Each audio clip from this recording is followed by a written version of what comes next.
some people might not even know, as they're watching this, that some guns that they legally, lawfully purchased not to do crimes may have recently been banned. And the plan is to confiscate them under an ever growing gun ban. But did you know that's not where it ends? Some of those guns may actually be getting sent to Ukraine for the war. So Trudeau, if we look at this article we have here, says Trudeau will send confiscated firearms to Ukraine to aid war effort. Canada has committed over $19 billion worth of aid and support to Ukraine, including $4.5 billion worth of lethal and non-lethal military equipment. So phase one of the gun buyback program, it's already underway, as Minister Dominic LeBlanc said.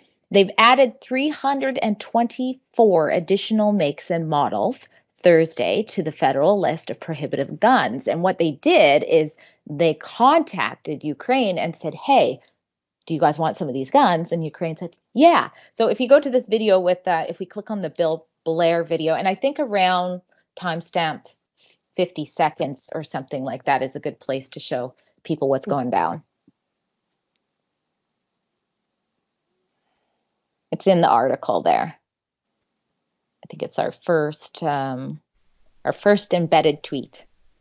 Their sovereignty, their citizens, and to win this war.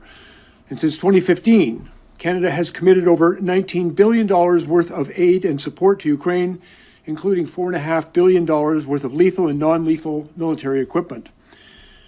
The Ukraine security forces have been very clear about the resources, support, and equipment that they need most.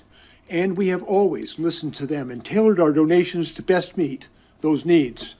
And just this past October, we reached out to the Ukrainians once again to see whether any of the weapons that are currently under amnesty through Canada's assault-style firearms compensation program could be of any use to them in their fight against Russia. And they confirmed that indeed, some of the weapons that are part of the program would be suitable.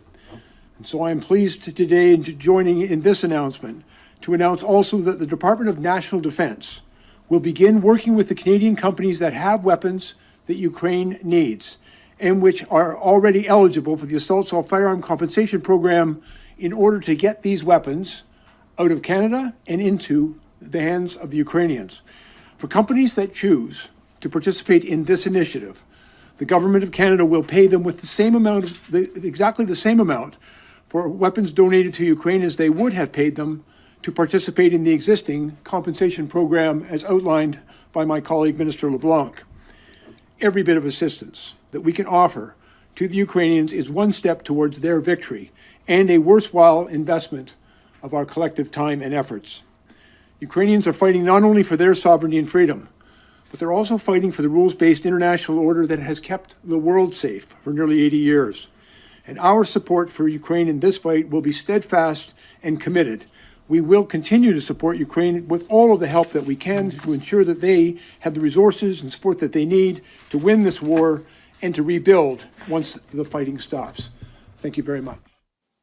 What a good idea to disarm Canadian, removing the gun from all Canadian to send it to another country. And by the way, the buyback program since 2020 cost us $67 million of dollars, and they hasn't collected a single gun. Exactly.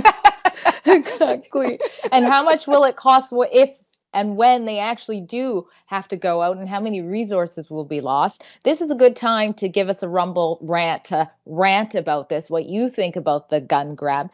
He said that we always listened to them and tailored our donations to best meet those needs, referring to Ukraine. Well, what about the people? What about the people you're taking the guns from? Meanwhile, the gun smugglers are laughing. Oh, great. Now we can keep, invading homes and all of this. Where's the effort to stop the actual guns that are actually doing the crime?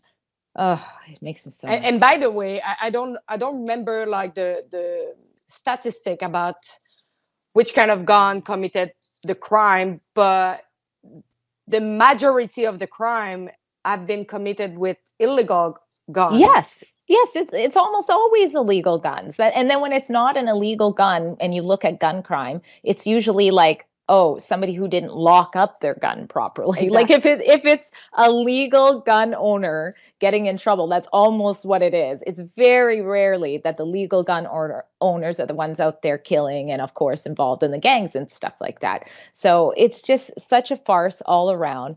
And now it's like, oh, don't worry. Totally communistic. We're going to come into your homes, seize your guns, take them. But don't worry. We're going to put them over here and give them to Ukraine. So, oh my God. Are you struggling to figure out what to buy your loved ones this Christmas? Look no further. RebelNewsStore.com has the perfect gifts for the freedom lovers in your family.